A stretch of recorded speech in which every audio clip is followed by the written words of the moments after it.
दोस्तों नमस्कार। दोस्तों आज उन लोगों की बात होगी जिन्होंने तालियां बजाई, जिन्होंने थाली बजाई, जो बालकोनी में खड़े होकर दिए जला रहे थे। क्योंकि भारत की अर्थव्यवस्था की जो तस्वीर आज रिजर्व बैंक ने रखी है वो शायद 20वीं सदी में आए सबसे बड़े आर्थिक संकट से ज्यादा बड़ी तस्वीर मौजूदा वक्त में दुनिया के सामने अगर उभर रही है तो भारत भी उससे अछूता नहीं है। यह बहुत साफ तौर पर कहा गया।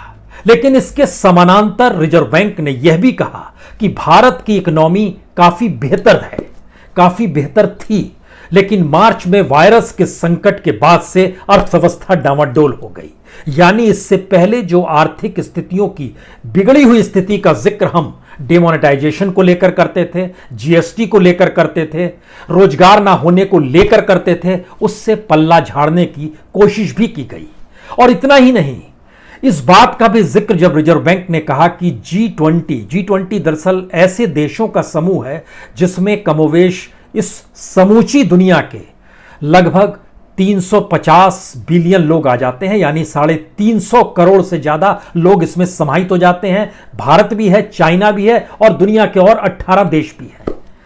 उनकी तुलना में भारत की इकोनॉमी अच्छी है, इस बात का भी जिक्र किया गया। हमें लगता है कि आज जरा सिलसिलेवार तरीके से वह तबका समझने की कोशिश करें जिसे शब्द दिया जाता है अंतर्राष्ट्रीय बाजार में मिडिल क्लास।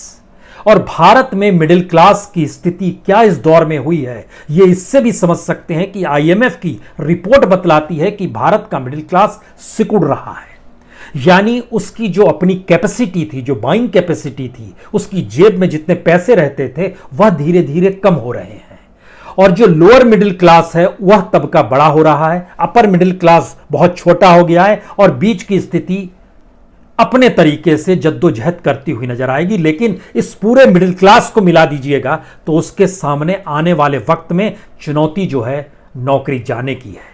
उसके सामने सबसे बड़ी चुनौती जो है वह बचत का पैसा खर्च होने के बाद नौकरी नहीं मिलने की है। जो ईएमआई चुकाना है उसको किस रूप में चुकाया जाए या कितने दिन की राहत सरकार देती रहेगी यह भी देखना होगा, क्योंकि सरकार ने मिडिल क्लास की तरफ से हमेशा आंखें मूंदी है और मिडिल क्लास के सामने सबसे बड़ी त्रासदी इस वक्त आने वाली है।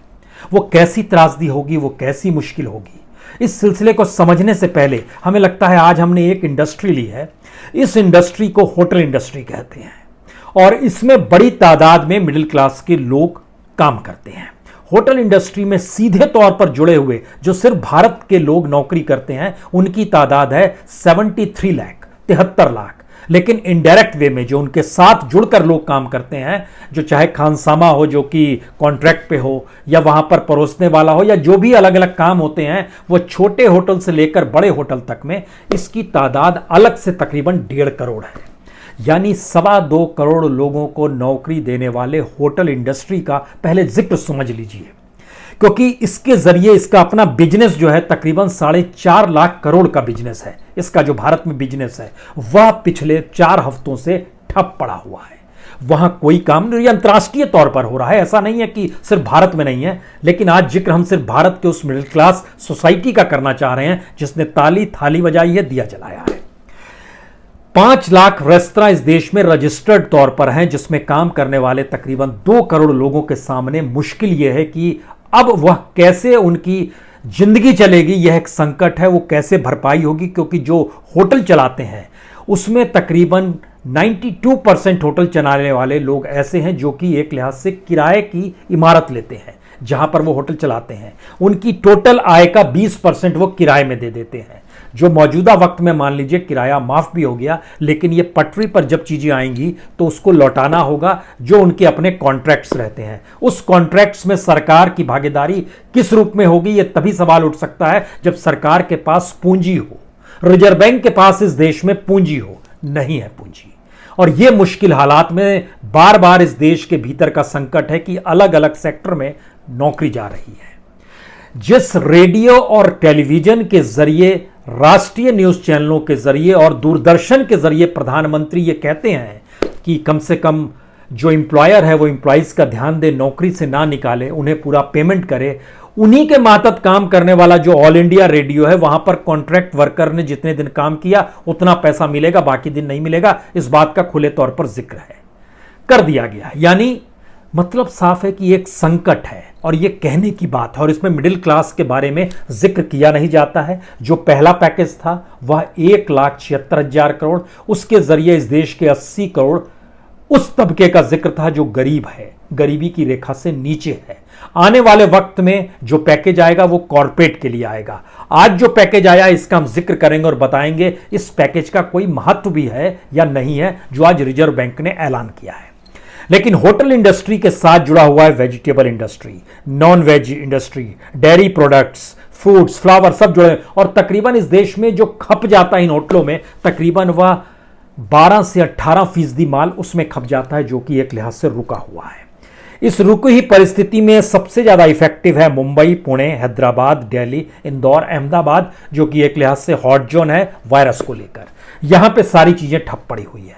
इन जगहों पर काम करने वाले होटलों के भीतर की तादाद जो है ओवरऑल, जो कॉन्ट्रैक्ट पे हैं, जो दिहाड़ी पे हैं, जो पूर्ण रूप से काम करते हैं, इन सबको मिला दीजिएगा तो तकरीबन 80 लाख लोग सीधे सीधे जुड़े हुए हैं, जिनके सामने आज की तारीख में कोई काम नहीं है।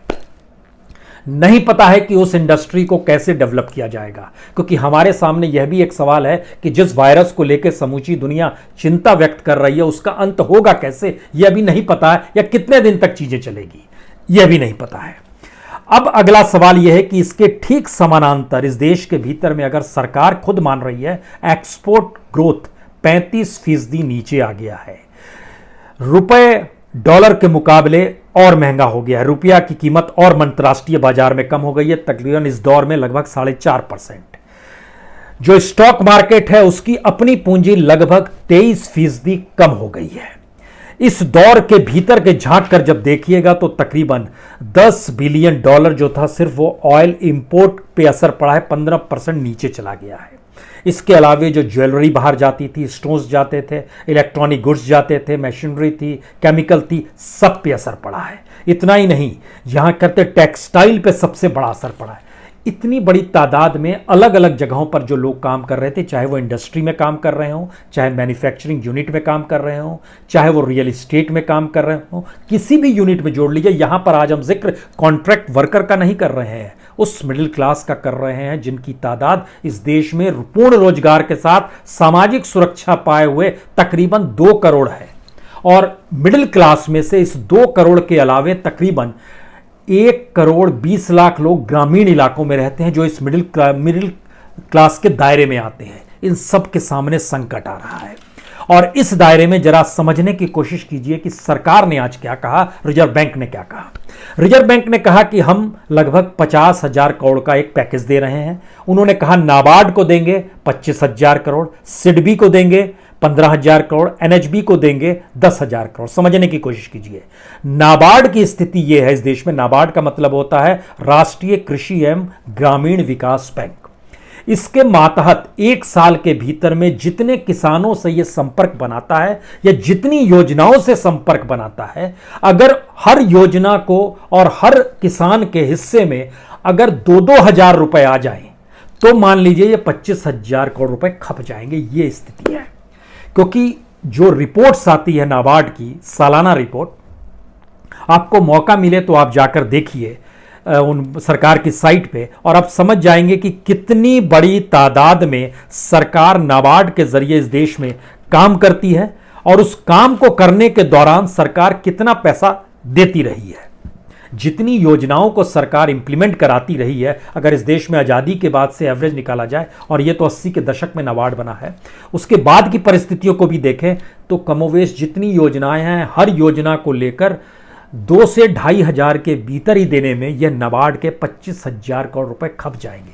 इससे कौन सी योजना का भला होगा, किस रूप में होगा, इसका एक उदाहरण इस रूप में समझ लीजिए कि सिर्फ डेयरी इंडस्ट्री में ठीक जनवरी और फरवरी के महीने में इस देश के लगभग 2,000 लोगों को जो पैसा दिया गया, वो पैसा था 185 करोड़। 185 करोड़ रुपया सिर्फ एक महीने में दिया गया था उसमें। अब पूरे साल के हिस्से में सिर्फ ये डेयरी प्रोडक्ट को लेकर जिक्र हम कर रहे हैं। इस तरीके से अगर हर योजना को जिक्र आप करने लगेंगे तो एक उलझन ये आ जाएगी कि अच्छा ऐसी स्थिति में इस 25,000 करोड़ का मतलब क्या है। ठीक इसी तरीके से जो स्मॉल इंडस्ट्री डेवलपमेंट बैंक यानी सिडबी है, जिसको 15,000 करोड़ रुपए दिए गए हैं, इसके भीतर एमएसएमई भी आता है। एमएसएमई का बड़ा साफ मतलब है कि जो मंझोले और छोटी इंडस्ट्री होती है उसको इस दायरे में रखा जाता है। यहां पर यह भी आपको समझना होगा कि दरअसल इनकी कितनी बड़ी तादाद है। 6 करोड़ 30 लाख लगभग इसके दायरे में सिर्फ एमएसएमई के अंतर्गत आते हैं। यानी 15,000 करोड़ को अगर आप डिवाइड कर दीजिएगा एमएसएमई के मातहत आने वाले 6 करोड़ 30 लाख से, तो वही हर के हिस्से में सिर्फ 2,000 रुपये आएंगे। एमएसएमई के तहत 2.5 करोड़ से लेके 10 करोड़ तक की जो पूंजी होती है उसके जरिए ये पूरी इंडस्ट्री चलती है। लेकिन वहां का संकट नया ये है कि आप उसको डेवलप कैसे कर पाएंगे यह कोई नहीं जानता है। इसका दूसरा संकट यह है कि जो एनएचबी है, नेशनल हाउसिंग बैंक है, इसको 10,000 करोड़ रुपए दिए गए। इसके मातहत जितने प्रोग्राम्स हैं, बहुत सोचने की जरूरत नहीं है। इन तीनों क्षेत्र को लेकर सरकार कितनी योजनाओं में कितना पैसा दे सकती है और कितनी देती आई है और इससे पहले की सरकारों ने कितना दिया है, उसको जब आप एक बेसलाइन खींचते हैं तो आपको जान के हैरत होगी कि हर के हिस्से में 1,000 से 2,000 रुपए के अलावे किसी के हाथ में कुछ नहीं आएगा। अगर इस देश में समाजवाद मान लिया जाए कि ये लोग समाजवादी तरीके से सबको पैसा देंगे, क्योंकि संकट तो सब पर आया है, तो उनके दायरे में वह चीजें आती ही नहीं है। अब यहां पर सवाल है कि अगर इस स्थिति में मिडिल क्लास हमारे सामने आकर खड़ी है और उसको लेकर कोई सोच जारी हो नहीं पा रही है, तो फिर वो क्या करेंगे? क्योंकि मिडिल क्लास ही हमारा वो है जिसको लग्जरी में रहने की आदत है, जो सही मायने में कंज्यूमर है। जो गरीब है, जो कॉन्ट्रैक्ट मजदूर है, जो दिहाड़ी मजदूरी करता है, उसको तो कोई लग्जरी नहीं चाहिए, वो तो गांव में रह लेगा। और सरकार उनके लिए जो अनाज की, और देश में अनाज की कमी नहीं है, एफसीआई के गोडाउन में 60 मिलियन टन पड़ा हुआ है। इस बार भी अच्छी खेती होगी, मानसून भी ठीक ठाक आ रहा है, पेट भर जाएगा। लेकिन वो मिडिल क्लास खेत में जाकर काम करने की स्थिति में नहीं है, मजदूरी करने की स्थिति में नहीं है, सब्जी बेचने की स्थिति में नहीं है, किराना दुकान खोलने की स्थिति में नहीं है। उस मिडिल क्लास में जो रोजगार करने वाले लोग थे, उनके जरिए चीजें कैसे चलेगी? क्योंकि इंडस्ट्री से निकलने वाला प्रोडक्ट को खरीदने वाला व्यक्ति जो था उसी मिडिल क्लास का था, जिस मिडिल क्लास के सामने संकट आने वाला है कि उसके पास पैसा कहां बचेगा।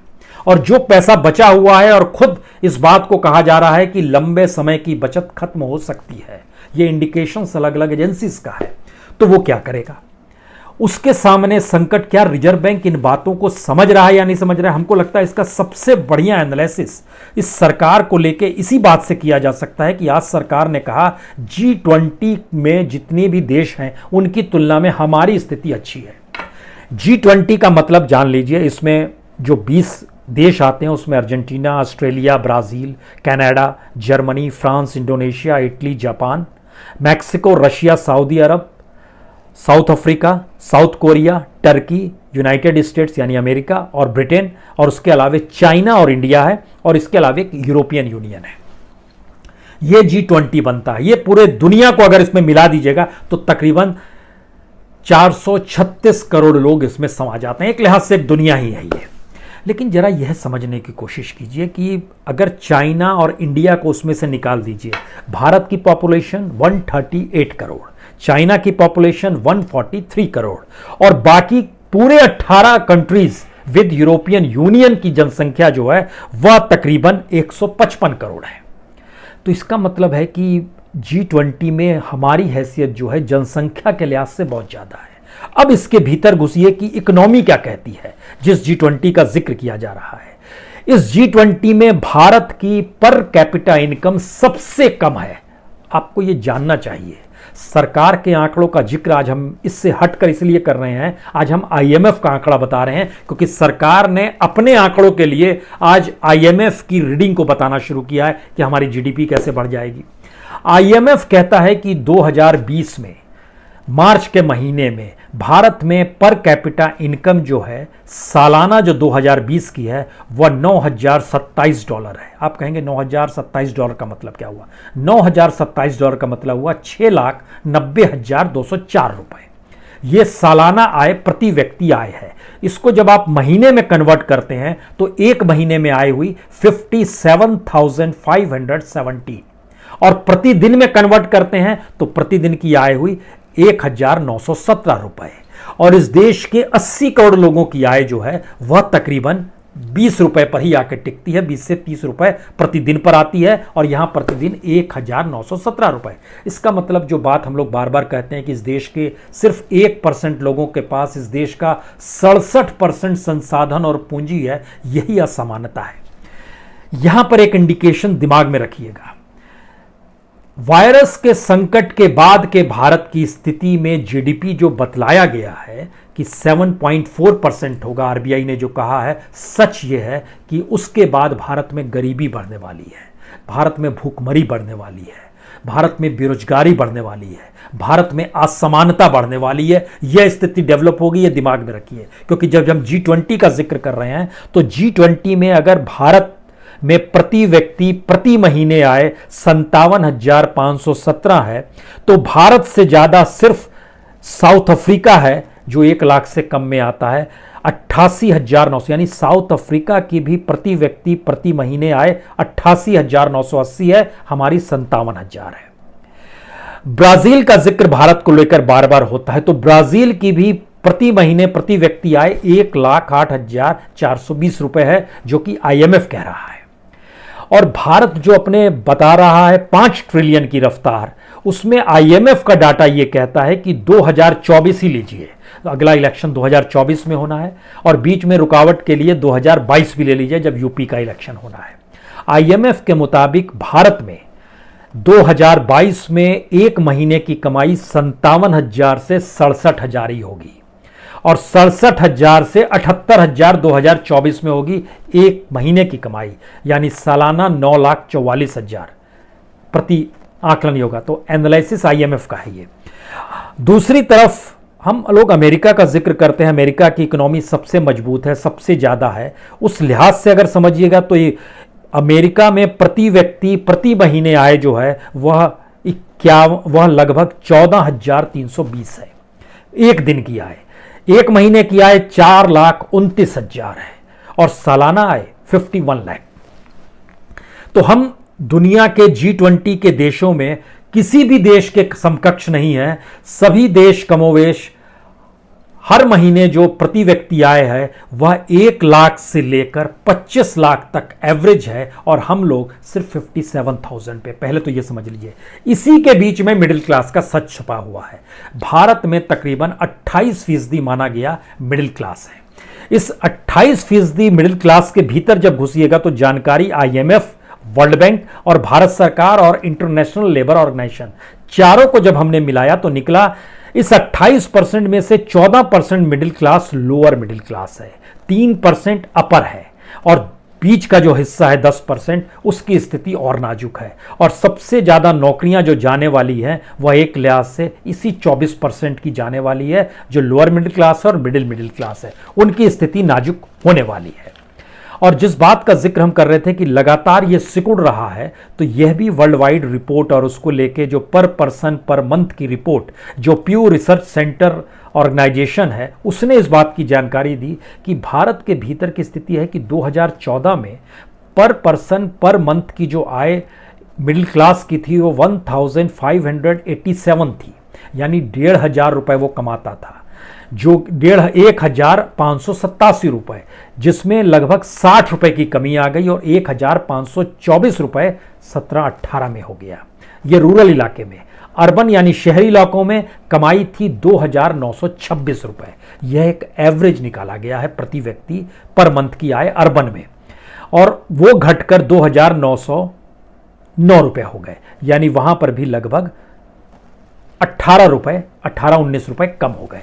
इसका मतलब है हमारा मिडिल क्लास सिकुड़ रहा है। और वर्ल्ड वाइड जब ये देखा जाता है कि पर डे मिडिल क्लास को किस दायरे में रखा जाए तो उसमें माना जाता है कि $10 से $20 वह खर्च कर सकता होगा, यानी 750 रुपए से लेकर 1,500 के बीच में वो खर्च कर सकता होगा। लेकिन स्थिति यह है भारत के भीतर की स्थिति मिडिल क्लास की कि उसकी कमाई ना सिर्फ कमी है, बल्कि एक लिहाज से 25,000 रुपए एवरेज माना गया मिडिल क्लास को, जो कमा रहा है और जो रह सकता है, लेकिन अब उस पर भी संकट आने वाला है। और इस देश में जब इंडस्ट्री और कॉरपोरेट को जब पैकेज दिया जाएगा तो सवाल है कि इससे पहले भी पैकेज दिया गया था, तो उसमें उन्होंने क्या किया था। ऐसा नहीं है कि प्रोडक्ट बढ़ा दिया, प्रोडक्ट बढ़ाना इस दौर को भूल जाइए कि वायरस था या क्या स्थिति थी भारत में, उससे पहले चले जाइए। जब पैकेज दिया गया था कॉरपोरेट को, तो कॉरपोरेट ने अपनी बुक ठीक की, अपने टैक्सेस वहां कम कर दिए गए थे, उनके हिसाब से उन्होंने अपनी चीज़ों को ठीक किया, लेकिन उससे लाभ ना तो मिडिल क्लास को हुआ ना लोअर क्लास को हुआ। और जब कंजम्पशन ही नहीं हो रहा है मार्केट में और मिडिल क्लास के पास ये संकट है कि आने वाले वक्त में इकोनॉमी डेवलप होगी नहीं, तो पैसा उसके पास आएगा नहीं, तो वो खर्च जाहिर है सोच समझ कर करेगा और न्यूनतम खर्च की दिशा में आ जाएगा। लेकिन एक संकट इसके पैरेलल में आ रही है कि लोगों की नौकरी छूट जाएगी, जिस बात का हम जिक्र कर रहे हैं, जो हमने होटल मैनेजमेंट का जिक्र किया कि होटल सेक्टर में कितनी बड़ी स्थिति है। इसके ठीक समानांतर हमको लगता है एक चीज़ और समझिए कि दुनिया के भीतर में सबसे बड़ा संकट, अगर मिडिल क्लास और रईसों के बीच में आप घुसिएगा तो बड़ा संकट एक एयरलाइंस का भी आने वाला है। डॉक्यूमेंट बताते हैं कि पूरी दुनिया को जो नुकसान होने वाला है, इंटरनेशनल एयरलाइंस के जरिए जो जानकारी आ रही है, $314 बिलियन का नुकसान होने वाला है और पूरी दुनिया इससे चिंतित है। ऐसा नहीं है, लेकिन कमोवेश जो भी देश हैं उन्होंने अपने लिहाज से राहत दी है, भारत सरकार ने राहत नहीं दी है। इसका मतलब है जो ग्राउंड वर्क करते हैं एयरपोर्ट पे, जो मिडिल तौर पे जो काम करते हैं, जो बड़ी तादाद में काम करने वाले लोगों की संख्या होती है, जिसको हम लोग एजेंट्स कहते हैं, जो टिकट बेचते हैं। यह भी आपको जानना चाहिए कि भारत में ट्रैवल एजेंट्स की तादाद लगभग 50,000 है, यानी 50,000 परिवार चलते हैं सिर्फ ट्रैवल एजेंट के तौर पर। स्थिति क्या है? अगर 314 बिलियन का नुकसान सह चुका है, अमेरिका ने किया है कि जो $25 बिलियन जो है उसने वेजेस और बेनिफिट्स 6 महीने के लिए उसने दान दिया है उन लोगों के लिए। लगभग 4 बिलियन कार्गो कैरियर्स को दिया है। जो 3 बिलियन है वो ग्राउंड हैंडलर्स और कैटरिंग की कंपनियां, उनको रियायत दी गई है। जो 25 बिलियन है जो पैसेंजर्स कैरियर को उठा रहे थे और जो एजेंट्स टिकट ले रहे थे, जो लोन मिल रहा था वह लोन चुका पाएं, उसके जरिए उनको दे दिया गया। क्योंकि भारत की भी स्थिति देखिएगा तो इस दौर में लगभग 300 करोड़ रुपए के टिकट काटे गए थे। एजेंट्स ने वो पैसा दिया, एजेंट के पास आज पैसा नहीं है।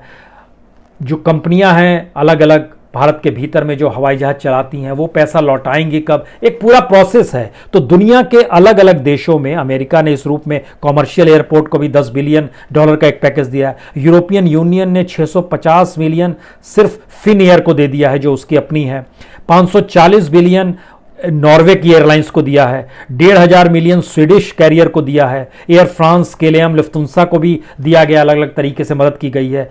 यूएई में आइएगा तो वहां पर भी अपने तरीके से एमिरेट्स एयरलाइंस है उसको मदद की गई है। सिंगापुर ने अपने तौर पर किया तकरीबन 500 मिलियन। ऑस्ट्रेलिया ने किया है तकरीबन 430 मिलियन, उसने वहां पर रिफंड्स वापस करवा दिए हैं। और 180 मिलियन जो है उसने जो रीजनल सर्विसेज थे उसके लिए मदद की है। न्यूजीलैंड ने 330 मिलियन की मदद की है। ब्राजील जैसे देश ने 6 महीने तक में जो एयर नेविगेशन चार्ज था और रेवेन्यू शेयर था सबको खत्म कर दिया, माफ कर दिया। हर देश ने किया है, भारत के सामने नहीं होगा।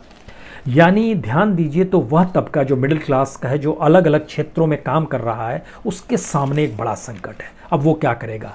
और इसी middle class, upper middle class या फिर रईस क्लास में से जो बच्चे हायर एजुकेशन के लिए बाहर चले जाते हैं, अब उनके सामने एक बड़ा संकट आ रहा है कि रोजगार कैसे डेवलप होगा। क्योंकि अमेरिका में जो पिछले 4 हफ्ते का डाटा आया है, जिन्होंने अप्लाई किया अनएम्प्लॉयमेंट बेनिफिट, जिसको हम लोग भत्ता कहते हैं, अमेरिका में है बेरोजगार है तो पैसा भी मिल जाता है। दुनिया के यूरोपियन यूनियन में जाइएगा वहां भी मिल जाता है। तो G20 से भारत की तुलना नहीं करनी चाहिए। G20 में शामिल लगभग 17 कंट्रीज ऐसी हैं जहां पर महंगाई भत्ता मिलता है। भारत में ये नहीं मिल पाता है। और जो हम लोग बार बार जिस चीन का जिक्र करते हैं, हमको लगता है उस चीन के बारे में आप लोग को हम जानकारी नहीं दे पाए। उस चीन के बारे में भी जरा ये समझना चाहिए कि चीन की स्थिति भी भारत की तुलना में इतनी ज़्यादा है कि भारत में प्रति व्यक्ति आय प्रति महीने की 57,000 है, तो चाइना में 1,33,000 है। पर तो चाइना की इकोनॉमी से तुलना नहीं की जाइए। लेकिन अमेरिका का जिक्र हम इसलिए कर रहे हैं क्योंकि अमेरिका में बड़ी तादाद में भारतीय काम करते हैं और दुनिया भर के माइग्रेंट्स पढ़े लिखे इंटेलेक्चुअल दिमाग जो है वहाँ पर चला जाता है। वहाँ पर इंडस्ट्रियल प्रोडक्शन लगभग 5.5% नीचे आ गया, मैन्युफैक्चरिंग प्रोडक्शन 7.6% नीचे आ गया, ऑटोमोबाइल मोटर व्हीकल पार्ट से जुड़ा हुआ लगभग 28% नीचे आ गया। अनएम्प्लॉयमेंट जिसका हम जिक्र कर रहे हैं 4 वीक में, पहला वीक जो कि शुरू होता है मार्च के शुरुआत से, वहाँ पर 3.7 बिलियन पहले दौर में, उसके बाद 6.1 बिलियन सेकेंड वीक में, थर्ड वीक में 6.9 बिलियन और फोर्थ वीक जो कि 11 अप्रैल को ख़त्म हुआ है उसका डाटा आया है 5.2 मिलियन। यानी सब मिला दीजिएगा तो लगभग 2 करोड़ 10 लाख लोग वहाँ पर बेरोजगार हुए हैं और वो अप्लाई करते हैं महंगाई भत्ता के लिए और वो डाटा पहुँचता है वहाँ के बैंक में जो federal reserve bank of Saint Louis है। उसने जब यह डाटा दिया तो उसने बोला कि 1933 में भी ऐसी स्थिति नहीं थी, वहाँ भी 24% की बेरोजगारी थी, अभी तो हम लोग 33% पे आ गए हैं। यानी दुनिया भर में जहां जिक्र होता है वहां पर एक राहत दी जाती है। भारत में रिजर्व बैंक ने जिक्र किया लेकिन क्या दिया ये हमने आपके सामने बता दिया। और इतना ही नहीं, सोचिए जरा, रेपो रेट का जिक्र किया कि हमने 0.25% कम कर दिया।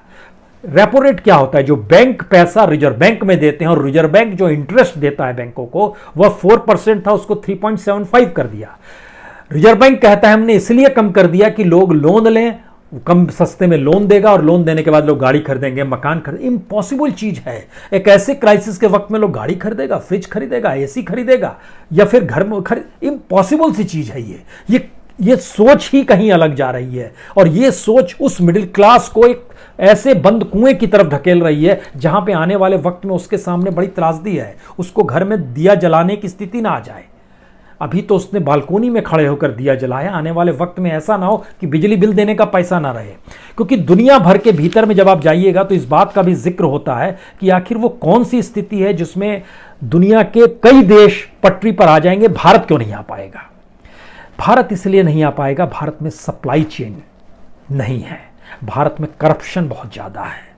ऐसा नहीं है कि भारत में इस परिस्थिति से निकलने के बाद लोग सुधर जाएंगे, और करप्शन हो जाएगा और सत्ता लोलुपता बढ़ जाएगी और पैसा चाहिए, इस दिशा में लोग काम करेंगे और मारक तत्व हो जाएगा और पैसा किस रूप में कमाना है। क्योंकि एक एनालिसिस सामने आया कि दुनिया के वो कौन से 5 देश हैं जो अपनी इकोनॉमी को पटरी पर ले आएंगे। उन 5 देशों में पहला नाम डेनमार्क का क्यों आया? इसलिए आया क्योंकि वहां पर सप्लाई चेन अच्छी है, वहां पर करप्शन नहीं है और उसने अपने लिहाज से बेस्ट पैकेज दिया। आप कल्पना कर रहे हैं, डेनमार्क ने अपने यहां काम करने वाले दिहाड़ी और कॉन्ट्रैक्ट लेबर्स में से 90% को रोज पैसा बांटा है और जो नौकरी पेशा में है उसमें 75% को पैसा मिला है।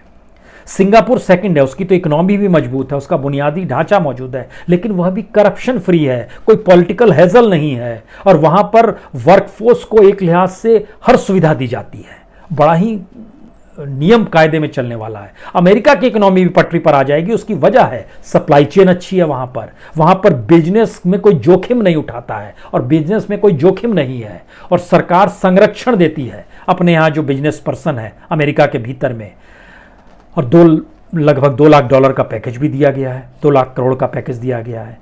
रवांडा जैसा देश सोचिए, जहां पर हेल्थ सर्विस ठीक है, मेडिकल सप्लाई ठीक हो रही है, उसने अपने बॉर्डर पे ही बांध दिया था कि थर्मामीटर से जांच होगी, संपूर्ण लॉकडाउन पूरी तरीके से कर दिया और घर घर मुफ्त खाना पहुंचाया। फिर न्यूजीलैंड एक ऐसा देश है जहां पे एक लिहाज से कॉर्पोरेट गवर्नेंस चलती है, जहां पर सप्लाई चेन, इसका मतलब है भारत में 3-4 चीजें हैं ही नहीं। सप्लाई चेन नहीं है पहुंच पाने की स्थिति में, दूसरी स्थिति करप्शन कंटिन्यू बरकरार रहेगा, तीसरी स्थिति यहां पर पॉलिटिकल हेजल्स हैं जो अपनी पॉलिटिकल सत्ता को बरकरार रखने की सोच के तहत, जिसके लिहाज से कहा जा रहा है कि हमारी इकोनॉमी तो इस मार्च से ही डगमगाई है, जबकि इससे पहले इकोनॉमी ध्वस्त हो चुकी थी, तभी तो आप उससे पहले पैकेज दे रहे थे, लेकिन आज रिजर्व बैंक ने इस बात का जिक्र किया। ये सारे मैसेज बतलाते हैं कि आने वाले वक्त में जो मिडिल क्लास की तादाद भारत के भीतर में अंतर्राष्ट्रीय मापदंड के मुताबिक लगभग 3% है। 3% का मतलब होता है लगभग 4 करोड़ लोग भारत के ऐसे हैं जो उस मिडिल क्लास सोसाइटी में अब परेशान होने की स्थिति में आएंगे और उसके समानांतर जो लोअर मिडिल क्लास की स्थिति है और मिडिल क्लास की स्थिति है, इनकी तादाद तकरीबन 8 करोड़ है। कुल मिला के 12 करोड़ की जनसंख्या जो रूरल में भी है, जो अर्बन में भी है, उसके सामने एक मुसीबत आएगी और उसके लिए कोई पैकेज किसी के पास नहीं होता है, किसी सरकार के पास मिडिल क्लास के लिए सिवाय टैक्स का जिक्र करने के अलावा कुछ नहीं होता है, या बैंक में जमा इंटरेस्ट को लेकर। ये दोनों स्थितियां मौजूदा वक्त में खत्म हो गई हैं। इस स्थिति में जरा समझने की कोशिश कीजिए कि ताली कब बजेगी, थाली कब बजेगी, बालकोनी में दिया क्यों बजेगा। क्योंकि बालकोनी वाली ये सरकार कह सकते हैं, लेकिन बालकोनी में खड़े लोगों के लिए यह सरकार नहीं है, यह भी कह सकते हैं, क्योंकि वो विजन नहीं है। बहुत बहुत शुक्रिया, बहुत बहुत शुक्रिया।